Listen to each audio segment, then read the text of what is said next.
Good morning, students. Standard ninth, subject English. Today we are going to discuss on infinitive or non-finite form. Non-finite form.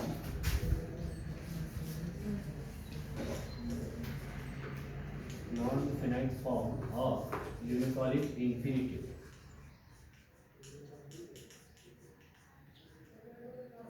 ही एक नवीन term जी आहे आज आपण language स्टडीमध्ये शिकणार आहोत विद्यार्थी मित्रांनो. यात नवी इंग्रजीमध्ये आपण द स्टोरी ऑफ टी या मधील ही शेवटची ॲक्टिव्हिटी आपली राहिलेली आहे. शेवटचा प्रश्न आपला सोडवायचा राहिलेला आहे, तेवढा आपण बघूया. बघा, sometimes the form of a verb in a sentence names the action but does not change according to tense, number or person. Such a form is known as a non-finite form or an infinitive. An infinitive is used with or without to. See examples. How did people first begin to drink tea? Can you name the beverage? Underline the infinitive in the following sentences.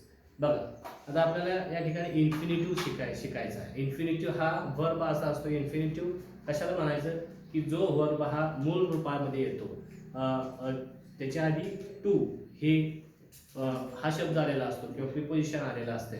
तर अशा to नंतर लगेच येणारा जो verb आहे तो always कसा येतो, इन इट्स बेसिक फॉर्ममध्ये येतो, मूळ रूपात येतो. तर हा जो वर्ब आहे हा जेव्हा टू बरोबर येतो तेव्हा मूळ रूपात जो येतो याला इन्फिनिटिव्ह म्हणायचं. काय म्हणायचं?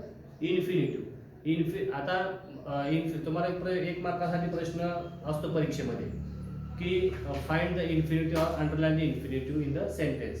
की दिलेल्या वाक्यामध्ये जो मूळ रूपातला क्रियापद आहे किंवा इन्फिनिटिव्ह आहे त्याला अंडरलाइन करा म्हणून हा नेहमी एक मार्कासाठी प्रश्न तुम्हाला विचारला जातो. तर तुम्ही हा इन्फिनिटिव्ह कसा ओळखणार? तर या ठिकाणी काही त्याच्या संकेत दिलेले आहेत ते बघा. की समटाइम्स काही वेळा काय होतं, the form of a verb in a sentence names the action. बघा की जेव्हा एखाद्या वेळी वाक्यामध्ये जेव्हा वर्ब येतो किंवा क्रियापद येतं तेव्हा in a sentence names the action but does not change according to tense. हे नामाचं कार्य काम करतं आणि ते काळानुसार आणि नंबर ऑर पर्सन किंवा नंबर संख्येनुसार किंवा पर्सन किंवा व्यक्तीनुसार तो बदलत नाही. Such a form is known as non infinitive form. आणि यालाच काय म्हणतो आपण? नॉन इन्फिनिटिव्ह फॉर्म म्हणतो किंवा ज्याला थोडक्यात इन्फिनिटिव्ह असं म्हटलं जातं. An infinitive is used with or without to. It can be used with or without to. Generally हा infinitive जो आहे हा टू बरोबर येतो किंवा तो टू शिवाय सुद्धा येऊ शकतो, हे मात्र लक्षात ठेवा. म्हणजे नेहमीच त्याच्या आधी टू असेल ही शक्यता कमी आहे, पण मेजर जवळजवळ 90% वेळा तो टू बरोबरच येतो. फॉर एक्झाम्पल या ठिकाणी दिलं बघा, how did people first begin to drink tea. या वाक्यामध्ये जर आपण बघितलं तर ड्रिंक हा क्रियापद. बघा for example, how did people first, how did people first begin to drink tea. बरं, तर यामध्ये तुम्हाला टू नंतर येणारा जो क्रियापद आहे तो मूळ रूपात आहे. फॉर एक्झाम्पल टू ड्रिंक हे काय आहे? It is infinitive. राईट, हे काय आहे? इन्फिनिटिव्ह आहे. तर बघितलं आपण की इन्फिनिटिव्ह काय सांगितलं की हा मूळ रूपामध्ये नेहमी येत असतो आणि काळानुसार व्यक्तीनुसार किंवा संख्येनुसार तो बदलत नाही. ड्रिंक हा क्रियापद जे आहे ते तसंच राहणार. त्याचा आपण काळ जरी बदलला किंवा त्याचं कर्ता जरी बदलला तरी तो बदलत नाही, त्याला इन्फिनिटिव्ह असं म्हटलं जातं. दुसरं उदाहरण या ठिकाणी दिले की can you name the beverage. Can you name the beverage. Can you name the beverage? Here name it is verb, right? Infinity. आता इथं नेम्स हा म्हणजे नाव अशा अर्थ आलेला नाही, तर या ठिकाणी हा क्रियापद म्हणून आलेला शब्द आहे. तर पण याच्या आधी नेहमीप्रमाणे आपल्या टू नाही, त्याच्यामुळं तरी सुद्धा काय फरक नाही पडत, हे इन्फिनिटिव्ह आहे कारण ते आपल्या मूळ रूपात आलेलं आहे.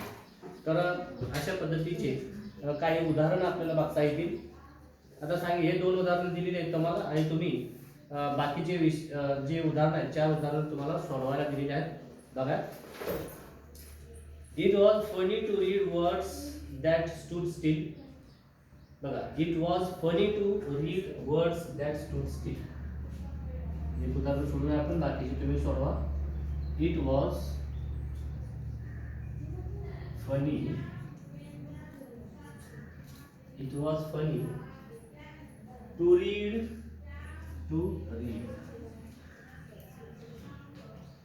words